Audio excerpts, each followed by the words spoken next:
Welcome back to Collaboration Conversations. So delighted to have you join us today.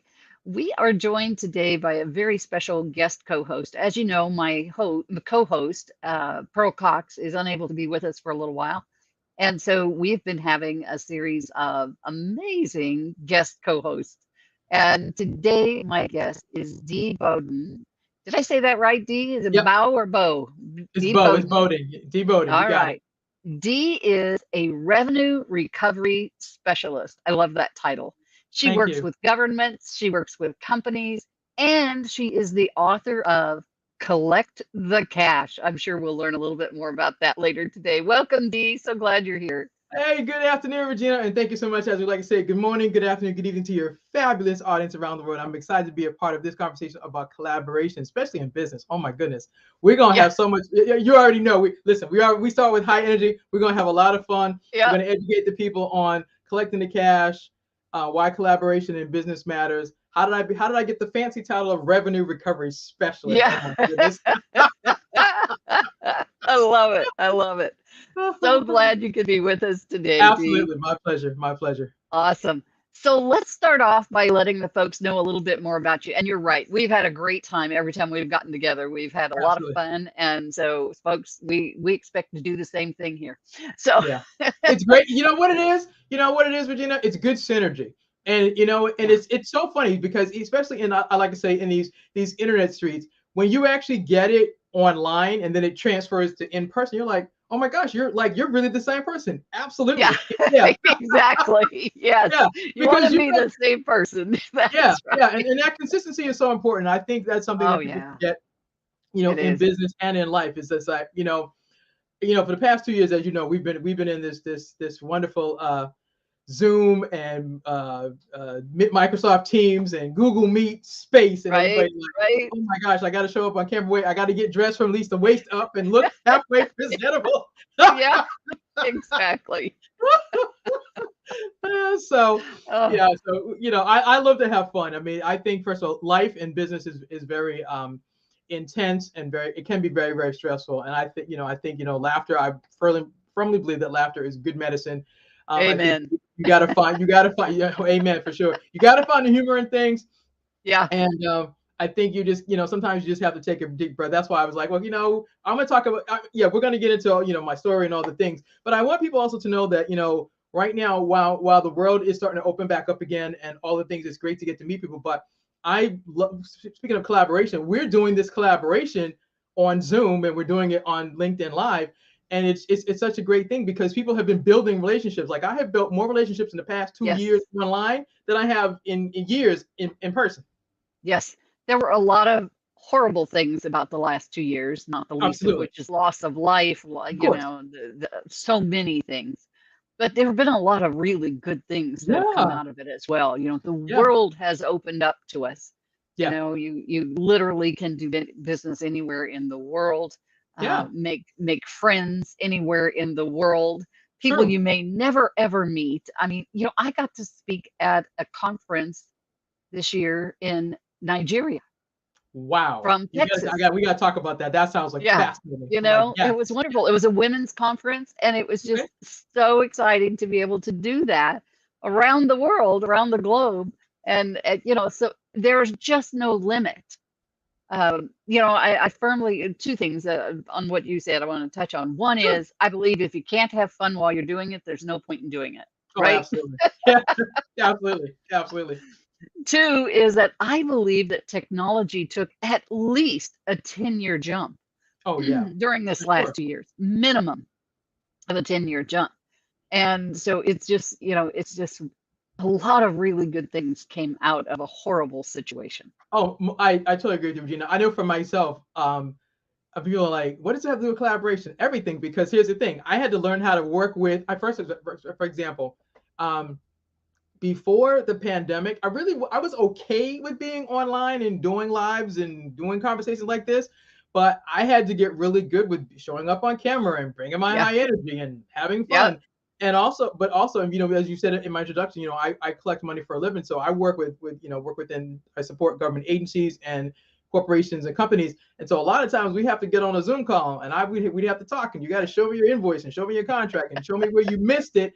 And we gotta talk here, because I'm not coming into the office and you're not coming here. So we're gonna figure this Right. out. We got to figure it out.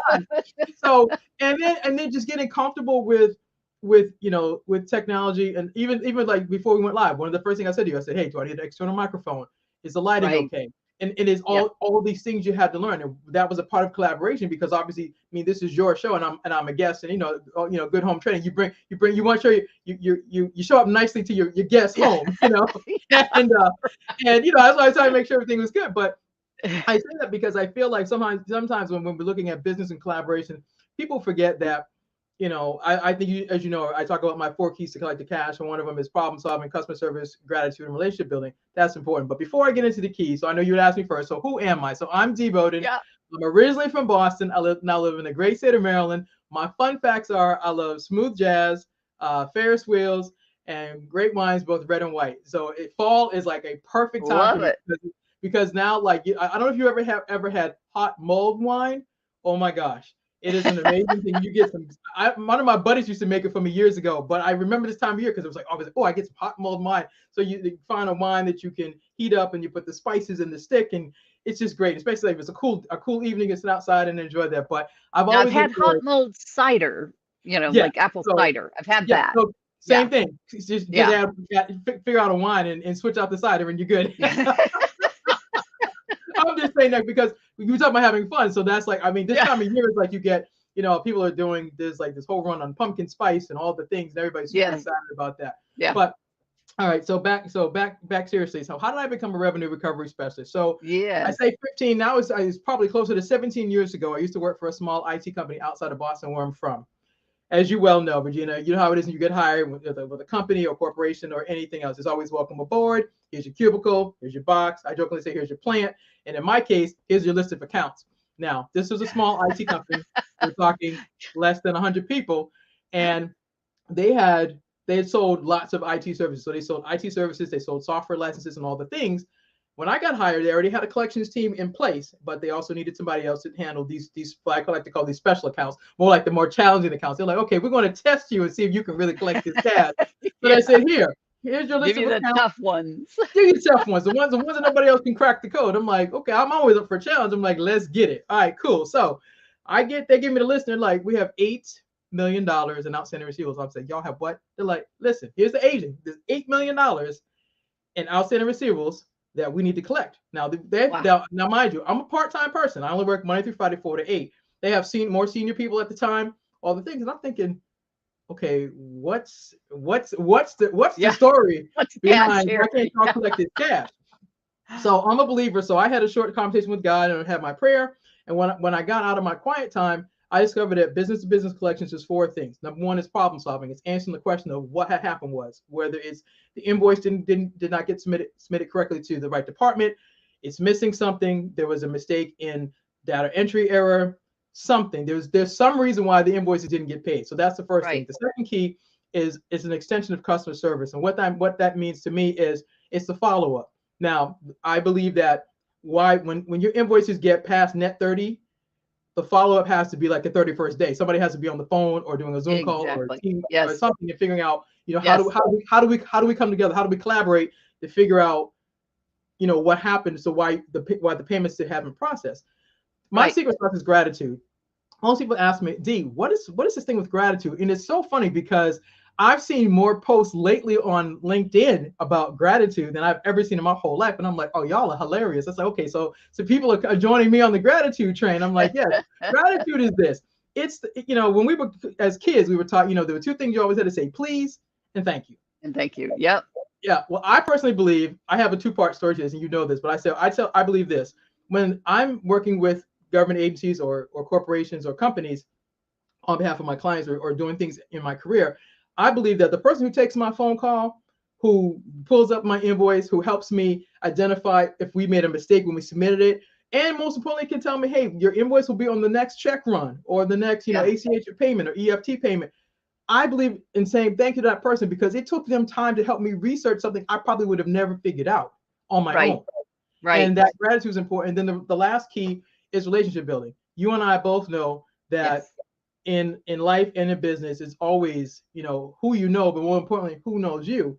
And if they can say, oh yeah, Dee's, high energy, but very thorough and persistent, and is a problem solver. Those are my keys. Those are the things that matter to me. And I believe that when you build those relationships, those are the things that help you in business and in life. The amount of money I've been able to collect over the years is because I've done those four things. I've always done problem solving. I've always Right. believed customer service is important. I've always believed in gratitude. And I've always believed in relationship building. The other piece about gratitude is this: as you and I talked previously, this time of the year, most companies are starting to look at, it's the holiday season. It's already coming up. If you go into Costco, they already got the trees up. I was like, man, Yeah. y'all, we haven't got to Halloween yet, but y'all got the trees up. I got it. Okay. So my point is that the companies are starting to look at who have they done business with all year long, and they'll soon be setting out a holiday card to say, thank you Yeah. for being our customer. Thank you for doing business with us. We wish you a great holiday season. We look forward to Right. business with you or serving you in 2023. Why are they doing that? Because they understand, number one, you had a choice all year of who you did business with. Number two, Yes. they value that relationship, and they want to make sure that we acknowledge that you're not just a number on the spreadsheet, or you're not just whatever it is. It's just the fact that it's the extra step that's kind of like the intangible that says, I see you Yeah. as my customer and I value you. And we talked about this at Right. length, how there are companies that do parties and send gift cards and Yeah. boxes and all the things. I just know that the gratitude piece, I've seen it. And I've even seen it on invoices. I've seen it say thank you for your business and thank you for your payment.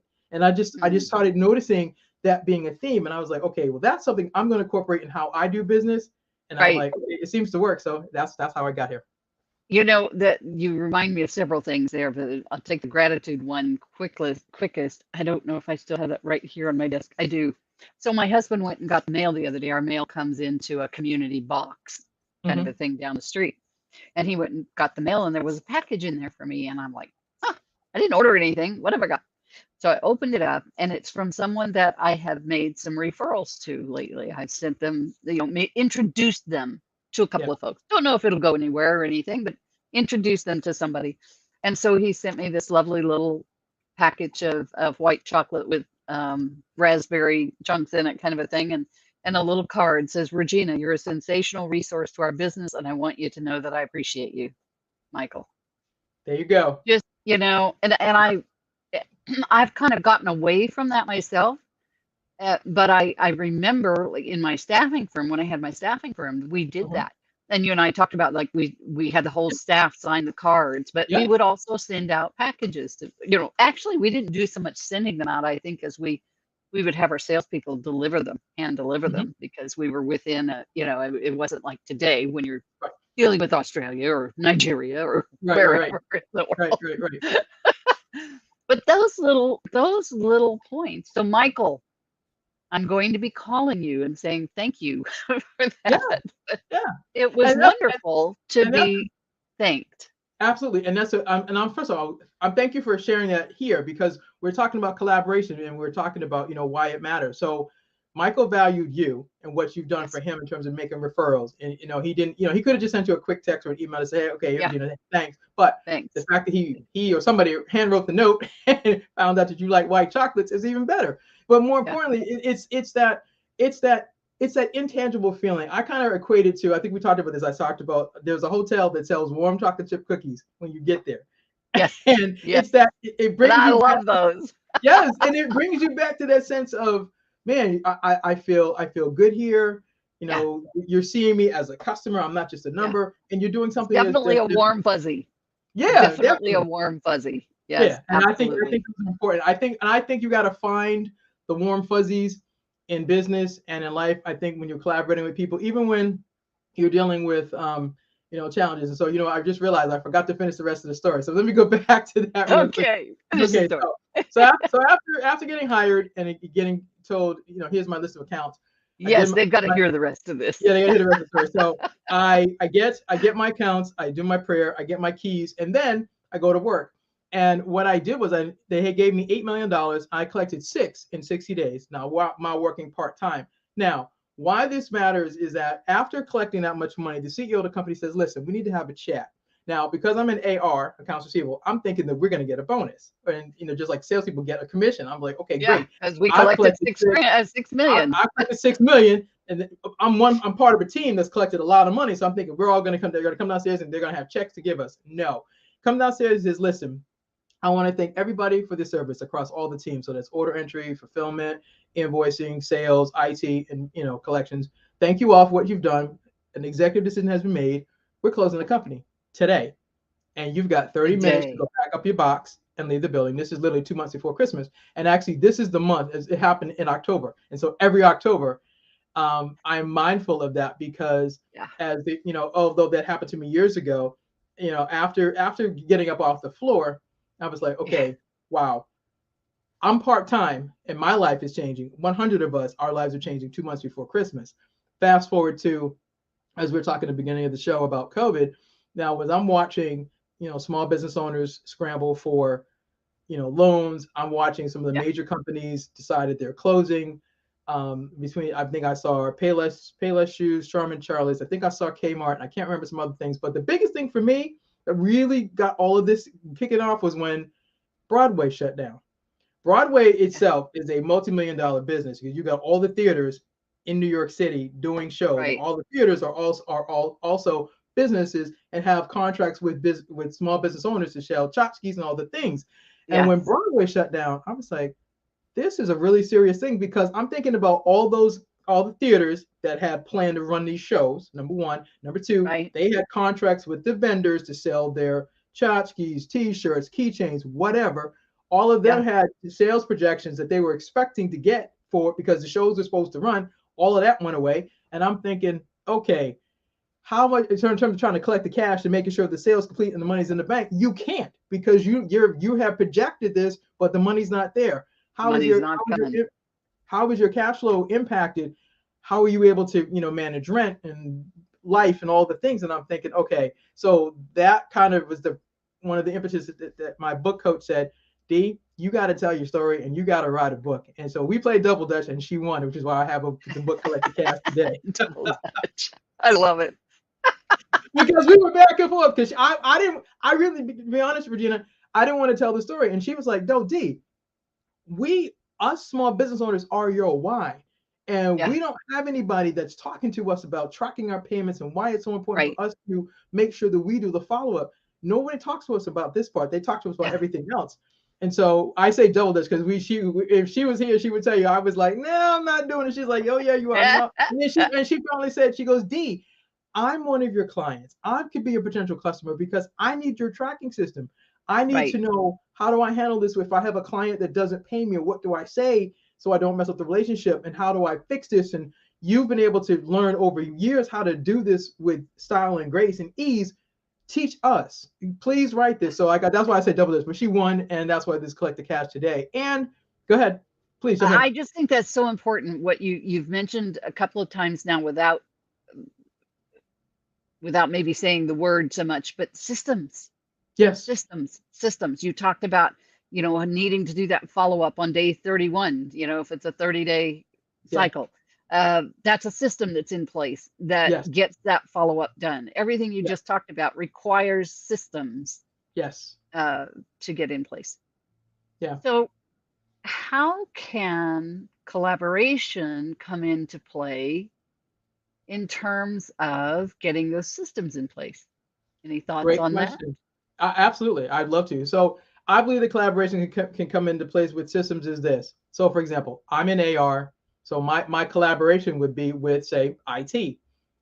It would be with okay, I have all the information is uploaded into the system, so I'm able to run my report. So one of the collaborations would be, let's say if I'm looking at the report that I get and it spells out, the name of the customer, the contract number, the amount that was awarded, how many invoices are currently due, net 30, 60, Right, 90. right, Salesperson, if there is one, and say no. So that's my report that I get. And let's say collaboration, I need to talk to IT and say, hey, can you do me a favor? Can we move the columns like right now this information comes out this way and that doesn't work for me. I need the report to say something different, or I need to add some right. extra columns, or I need it to I need to be able to print it say horizontally and vertically, or I need to be able to run it in a different format. And it's like, can you help me do that? Or more better yet, if there's an error, for example, great collaboration. I run the report.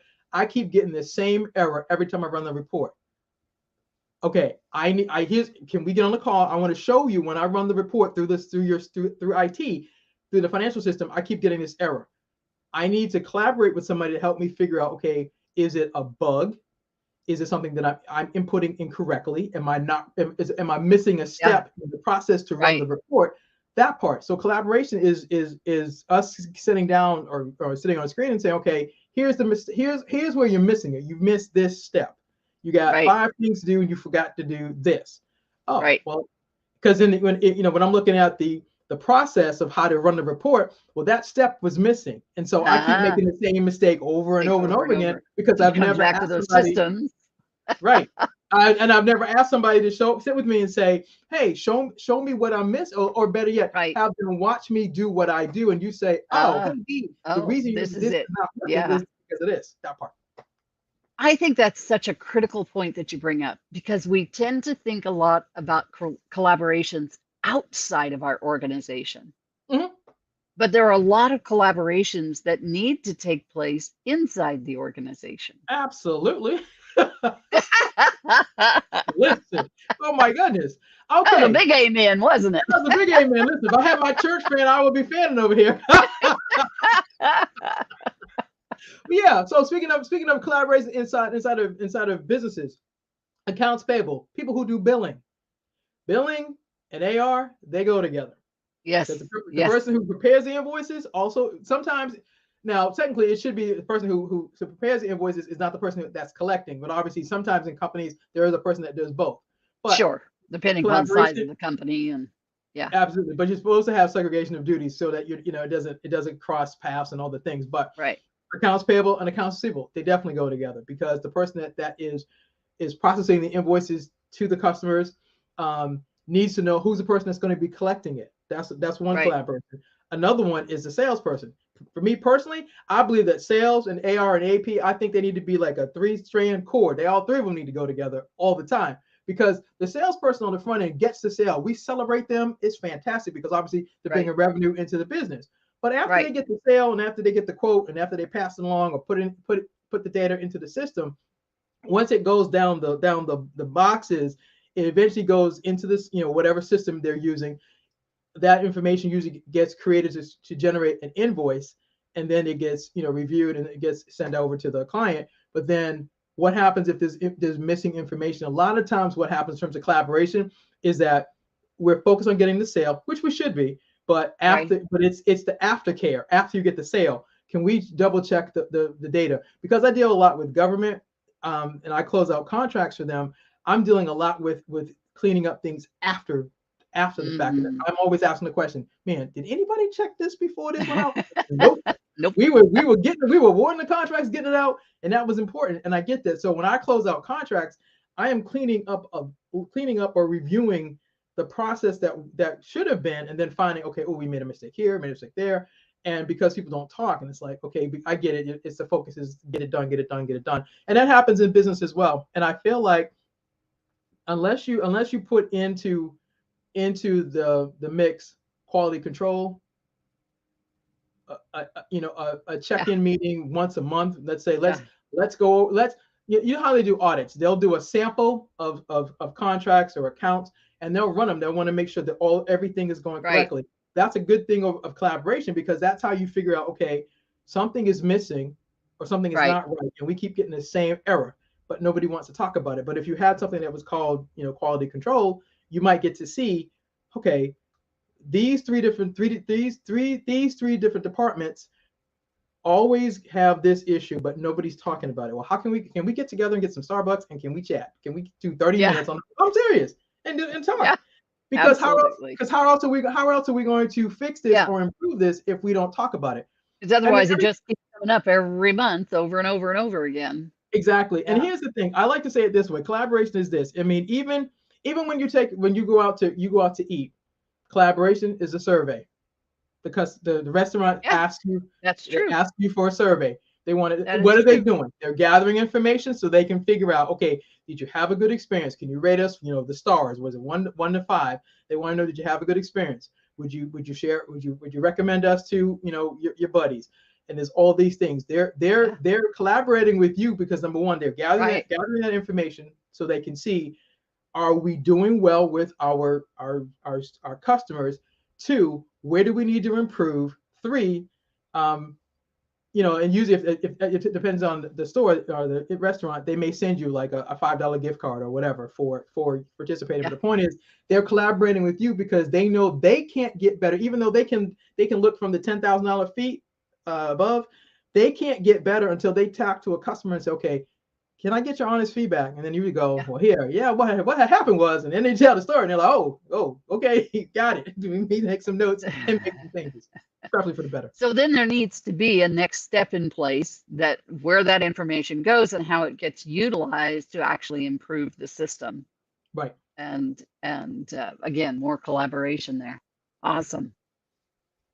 Yeah, I think a lot of folks don't think about the collaboration that goes on inside an organization. Yeah, that's a Um, lot of. I think that's because a lot of things are seen as silos.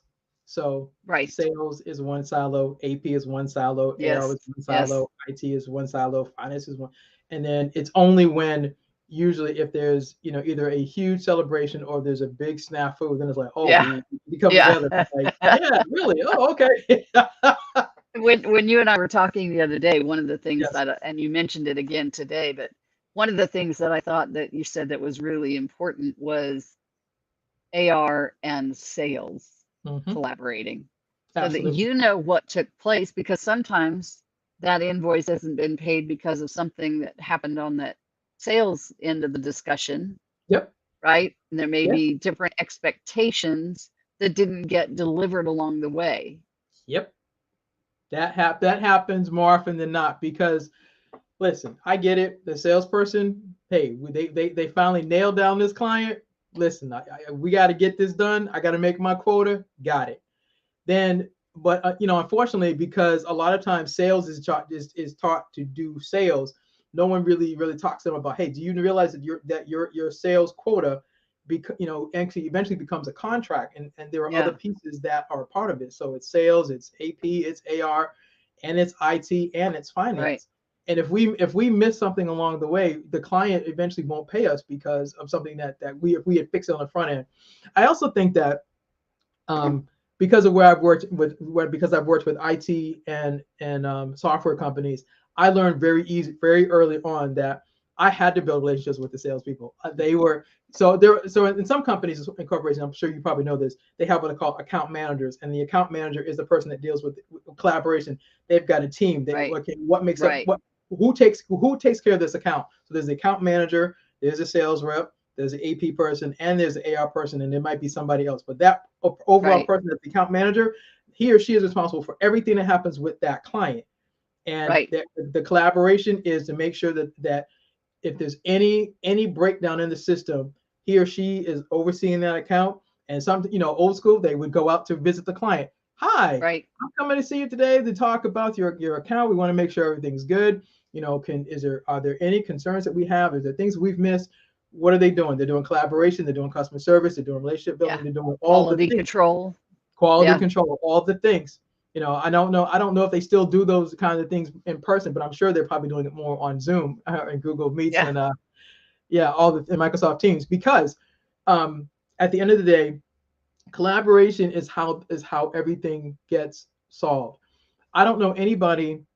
I don't know anybody that's ever solved everything by themselves. Usually, we used to say Yeah. this back this day, two heads are better than one. Why? Because you can see something one way, I see it another way.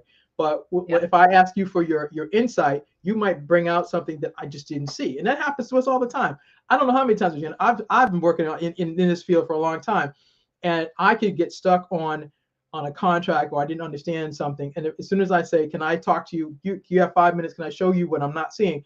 Right Yeah. then, somebody else gives me insight, and they're like, "This Yep. is what you're missing," and that's Different what set of collaboration eyes is. on it, right? So, yeah. A different set of eyes on it. Oh my Yeah. gosh, all the time, all the time. Always. Yeah. I would not be a revenue recovery specialist if I had not learned how to collaborate. Number one, if I hadn't learned to ask for insight and explanations for things, because earlier in my career, I did not understand all this stuff. Every industry is different, every company is different, the Right. processes are different, the systems are different. Just when I think I understand one thing, is switch it up, and I'm like, oh my goodness. And so constantly having to learn things. And so the collaboration for me was, how do I build the relationships? And then, and like I said, I came up with my problem solving, my customer service, my gratitude and relationship building, because I needed to have the people, especially when I started dealing with larger accounts, I needed to know who was the salesperson. Um, is there anything that happened on the front end that I'm not aware of? Because when I'm calling the customer and they're telling me, Yeah. no, we're not paying you because we ordered. So for example, the company I used to work for, we ordered software licenses and we didn't get them all. Really? Yeah, and your salesperson said that we were supposed to get so many licenses and it was supposed to be this, and it's not working. And okay, So I'm not paying the invoice. yeah, and I'm not paying the invoice until you get this resolved. So that means go Yeah. talk to the salesperson. Hey, did you know the reason? It's twofold. It's like you're not getting your commission and we're not getting paid until we get this issue resolved, which means we have to collaborate. We got to figure out how do we take care of the customer. And that's how I learned this. This was it's been over the years of this the importance of collaboration. Now, I don't want to present it as if it's always been easy, because it's not. I would be lying. I'm like, no, I'm not gonna do that part. I'm not gonna do that part. I don't want to make it sound like it's always been just so breezy. Just as, Absolutely not. yeah. Yeah, no, it's not. No. Because No. here's the thing. Nobody, it's just kind of I use analogies a lot. It's kind of like when your mother would tell you to go sweep downstairs, and she's like, could you pull back the rug and get underneath the rug? You're like, mm-mm, no. But hey, but here's the thing. She wanted you to learn how to pull back the rug, how to sweep under, examine what was going on and figure Right. how do we get in this predicament, and then how do we not keep repeating this. I'm Right. one that believes that the reason how things get resolved, how collaborations work and how problems get solved, is when we come together and we talk about it and we pull back the rug and we expose things for what is and what is not. And here's the thing, there are sometimes that people across the spectrum, one person understands the system this way. They may maybe Right. somebody who doesn't, they're not going to sit and read a screen, but you tell them something, they got it. Some person needs to be able to sit on screen and watch it. Another person needs you to write out the details because they don't. And then it's like, oh, Different learning so styles. yeah, Yes. so that's Yes. a form of collaboration, because I got to figure out, how do you learn? How Yeah. do you learn? And part of that comes back to a term you used earlier of relationship building, right? Yes, absolutely. Yeah. Yeah. Yeah, 'Cause as you build that relationship, you're going to know more about that person, understand more about who they are, and things about them that will enhance that communication moving forward. absolutely. Yeah, like for Yeah. example, you and I both know that there are some people that it's best not to talk to them before they have their first cup of coffee. It's like, it's a funny thing, but it's true, because they'll tell you that, they'll tell you in a heartbeat. Listen, Regina, I have not had my coffee yet. And that's a clue to tell you I cannot take take in any information. I'm not in a position to process anything. I'm not ready. And so Yeah. part of relationship building and collaboration is, okay, I need to know. Okay, so you don't do well before you haven't had your coffee. Got it. So Got it. Yeah. we need to schedule a call for later when you've had your first cup and it's kicked in and you're ready. Great. There's some people that are morning people. There's some people that are like, their energy is great in the morning, and by 2 o'clock Right. they're done. There's people like me. I'm an afternoon person. Like I'm cool in the morning, but I really am like, my best time is late morning to the rest of the day. I'm like, yes, let's get it. So I look like when I had clients that in California, it was perfect for me, because talking to them is I'm wide awake. Yeah. They're Yeah. They're they're just just getting getting up. up. I love it. Yeah, Oh, goodness. yeah, Dee, tell us a little bit more about your book.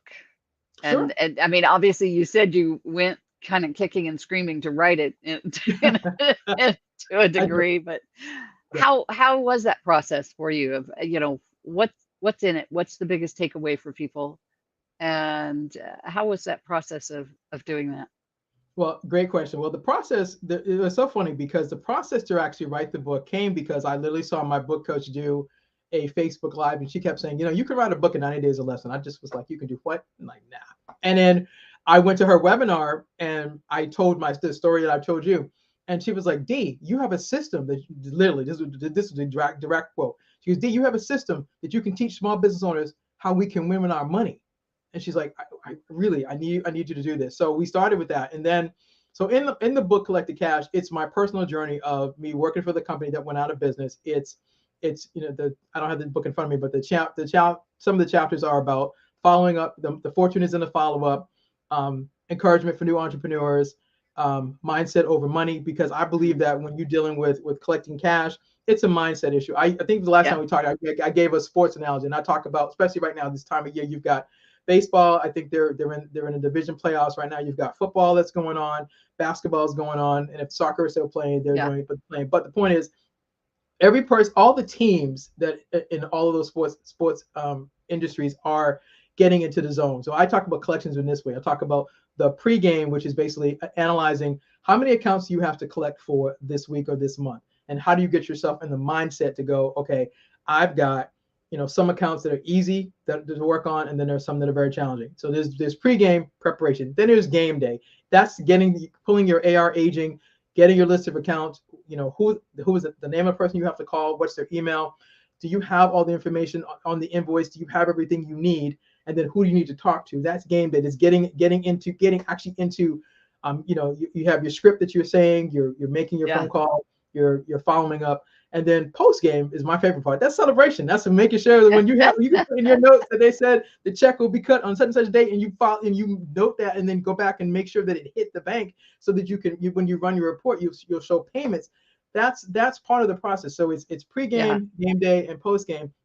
And I talk about mindset, but I also talk about something called affirmations. I'm a person that believes that what you say, it matters. And I learned the power of affirmations, years ago, and so I've used affirmations. It's kind of like I think that's part of where the collection zone came from, because I started thinking about how have I over the years, how have I become successful? Well, it's been what do I say to myself? How do just like in sports? That's what, because I love sports, I thought about it. The people I see usually have headsets on. They've got either music, podcasts, positive words going through, reminding them that they're successful, they're powerful, they can do the things. And then, I also know that they go back and watch previous films, and they get to see, how they were great here, analyze here, and then they tweaked it accordingly so they could get ready for the next game. Well, and the same thing with AR. If you've been successful in collecting money in the past, you got to go back and analyze. Okay, what were the things that worked well for you? What didn't go well? What do you need to tweak? And then how do you get better the next time? The reason I can talk about this so eloquently now is I've been doing this for over 10 years.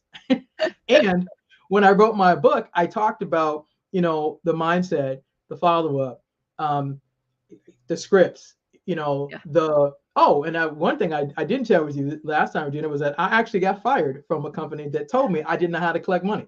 I literally got fired. I'm serious. I'm very serious. Before or after collecting $6 million in 60 days? Actually, it was after. It was after. And why I'm sharing that, because it's in the book. Crazy.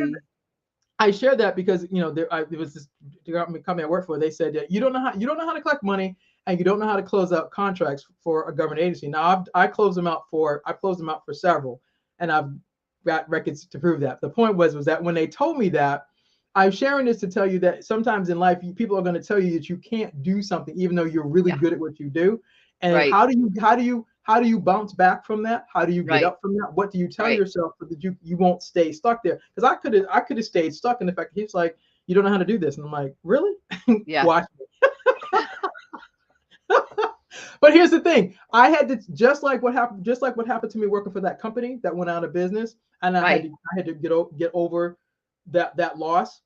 Take the lessons, and then fast forward to creating Collected Cash. Same thing. I had to take the loss of what happened, being told I didn't know how to do what I do, and I've been doing it for years, and go, okay, let me tweak some things, let me learn some things, and then let me get better at this. And then now, fast forward, it's a whole different ballgame. But here's the thing: none of us get better in terms of without constructive criticism, without mentorship, even learning how to collaborate from something that didn't go Yeah. coaching, yeah, and Yeah. something that didn't go well for you. How do you Right. take that and use it for fuel to get better? Yeah. Exactly. And I love that you talked about mindset, Mhm. over profitability. I have a course actually that's called Mindset Before Profitability. And you're right, a big part of that too is affirmations. And it's what we put into this vessel is Yes, so important.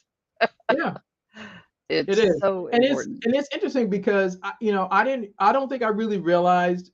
You know how there are some things when you just kind of do them, and then it's not until you kind of take a step back and you're like, oh, well, this is how come I've been successful, because I've been Yeah, doing these things. And so right. I remember, and then like I said, I happen to love sports, and so when I started noticing, like, especially around the playoffs, I noticed like all the teams that I follow, all the fellas, we had a headset on, and they were either doing affirmations, watching movies, listening to Wow. podcasts, but they were getting their mind in the direction that they were going to win. Yeah. And I started looking at that, and I said, oh, well, I can do the same thing. Okay, what do you tell yourself about collecting this money? What do you tell yourself about closing out these contracts that have been sitting dormant for years and nobody wants to touch it? And you can't do this. I'm like, okay. And so once I started doing that, I put that into the book. It was like, okay, this is something that small and medium-sized business owners can do. You can declare, make your affirmations, then you can set up your accounts, then you can make your phone call. I give you a script, and then I give you the terms. I break down all the financial terms that you need as a small business owner to learn how to be successful. And that's why I wrote the book. Is that I don't have kids, so Collect the Cash is my kid, if you will. It's I my love it. kid, and it's my legacy for when I'm no longer here, for business owners to be able Yeah, to be able to grab exactly. the book and say, hey, I want to learn how to do this and get better. And when you're talking about affirmations, this little Yes, ma'am. tool that we have, Yeah, has they all have, as far as I know, pretty much most of them anyway, have a voice memo feature on them. yeah. And recording those affirmations in your own voice and then playing those back to yourself in your own voice, I think has an impact in the way the brain receives that. When you're telling yourself that, not just listening to somebody else saying those affirmations, but you're hearing yourself in your own voice. I think there's some power to that. It definitely does. And I heard it said this way, that you believe what you say about yourself more than you do anyone else. Yeah, And there you here's the, go. and here's the thing, even if you don't like the sound of your voice, Right. do it anyway. Do it Do it anyway. do it anyway. Yeah. Because you'll get Yeah. better at it. You get Yeah. better. And so I play mine oftentimes at night when I go to bed, then I'll just listen to the ones that I've pre-recorded, and I've got a zillion of them I can pre-record, uh, around a lot of different subjects around success. I was in a class of John Assaraf's once, Oh wow. Okay. and I commented about what you think about, you bring about. And John quickly told me, no, Oh he said, wow. Okay. what you think about, you bring about when you take action. There has to be the action element. Well, that was implied for me, but anyway, Right. he was very quick to correct me on that. It's like, no, you got to do the action, which is true. You can't just think about it and think it into existence that way. You've got to take the actions along the way with And the I'm glad belief that what you're doing is making that difference too. Go and I'm ahead. so glad you said that. And because I think on our last conversation we talked about the social media streets and the I Dream of Genie, because everybody thinks they can just do this and things Yeah, magically yeah, appear. yeah, That part. absolutely. And I'm glad he said that, because I think that's even a lost art, in terms of, you asked me earlier about the importance of collaboration. Well, collaboration actually means taking action. It means doing something together Yes, exactly. doing something together Yes. to get to a Action result. is definitely a part of that, isn't it? Yeah, Yeah, it is. It's to get to, and for me, collaboration is doing something together so we can get to a desired solution. yeah, I talk about problem solving all the time, because problem solving for me is the epitome of collaboration. of I have never collaboration. solved a problem Agreed. by myself. I've never Yep. solved a problem by myself. Yeah, It's always been, I've had to talk to, work yeah, with, meet with, discuss with someone else to get it resolved. Especially because I'm dealing yeah. with money, just like you. And I'm like, okay, if I could solve it by myself, it would have been done already. And obviously, if it's still not Right. solved, that means it needs something else. Yeah. So yeah, but problem solving is the epitome of collaboration. I agree with you completely. So, folks, I just want to encourage you, if you're sitting there wondering, you know, how do I do this? How do I get people to collaborate with me? It starts with your mindset. It starts with you wanting those collaborations, being open to opportunities. I had a phone call this morning that I I just was amazed at, and it's leading to a collaboration I never would have envisioned. And Nice. every day that's happening these days. It's like I feel like I'm kind of coming up to this perfect storm in my business, and it's from collaborations. It's absolutely from collaborations. Now, you got to be good at what you do. That's a part of it, right? You've got Absolutely. you got to deliver. Yes. Absolutely. There are things you have to do. It's not I Dream of Jeannie. It's not Bewitched. It's Nope. but Yeah. it's you have to, but there are elements that you can put into place that will bring those collaborations faster. And one of those is just being open to the possibilities and being a connector, being Yes. a connector, Yes. being willing to introduce people to other people, So I never get on a call, but what I'm thinking of, okay, who can I introduce this person to? Who Yeah. can I connect them with that there's some synergies for them that they're going to go explore something amazing? And, it's every call, every person I talk to, I'm looking at that. Who Yeah. can I introduce them to? Yeah, and So, definitely, and it is first of all, thank you for what you do, because that's a very important thing. There are a lot of people that are not as generous in that area, so I want to personally say thank you for that. Number two, you're welcome, Dee. I believe that while you have to be good at what you do, I also think that you have to figure out how can you serve someone else. So for me today, it was how can I come on and bring value, Yes, not just to you but to your audience, and that's why to the audience. the audience, Absolutely. because we want at the end of every discussion and podcast, it's for you to get one nugget that you didn't have before you started listening to us, and you go, Yes, okay, I'm going to implement this. Okay, I never thought right. about the mindset thing, or I never thought about affirmations. I'll take Regina's suggestion. I'm going to record myself. I don't like my voice, but I'm going to do it anyway. Just get Just do past it, because here's the thing, you won't know what's on the other side of you learning how to do these things until you get started. How we Yeah, got to be who we are is because there was iteration one, and there's iteration whatever number it is today. yeah. But it got It's started a because journey. it's been a journey. It's a Exactly, journey, and it's it been a starts journey. with that single step. Absolutely. Yeah, Dee, this we could go on, but we're out of time. no problem. So, what I would like you to do, though, is to share with folks how they can get in touch with you if somebody wants to reach out and get in touch with you. What's the Sure best thing. way? Again, first of all, thanks, Regina. Okay, so number one, the book. Please visit www.collectthecash.biz/book. That's www.collectthecash.biz/book. Number two, I'm on LinkedIn as Dee Bowden. Facebook is Dee Bowden. Instagram is at D Collects. Yeah, Instagram is at sign D Collects. But again, Facebook is Dee Bowden. LinkedIn is definitely Dee Bowden. And the book, Collect the Cash, www.collectthecash.biz/book. Awesome. Awesome. Folks, be sure and reach out and check that out. I haven't had a chance to pick up the book yet, but I'm going to. Oh, So yeah, Dee, so much fun with you. I always enjoy our absolutely. conversations, and I'm looking Likewise. forward to seeing what kind of collaborations you and I come up with, Yes. and how we impact others as well, how we bring others into that. So when you're For thinking sure. about collaborations, folks, it's not just you and one other person, but how many more people can you impact with it? How many people can you impact immediately, and then that expands that ripple effect that I always talk about. So, Absolutely. Dee, thanks again. This has Thank been you. fun. Thank you so much. And folks, thanks for joining us today on Collaboration Conversations. We'll see you next time. Take care, Bye y'all. for Bye. now.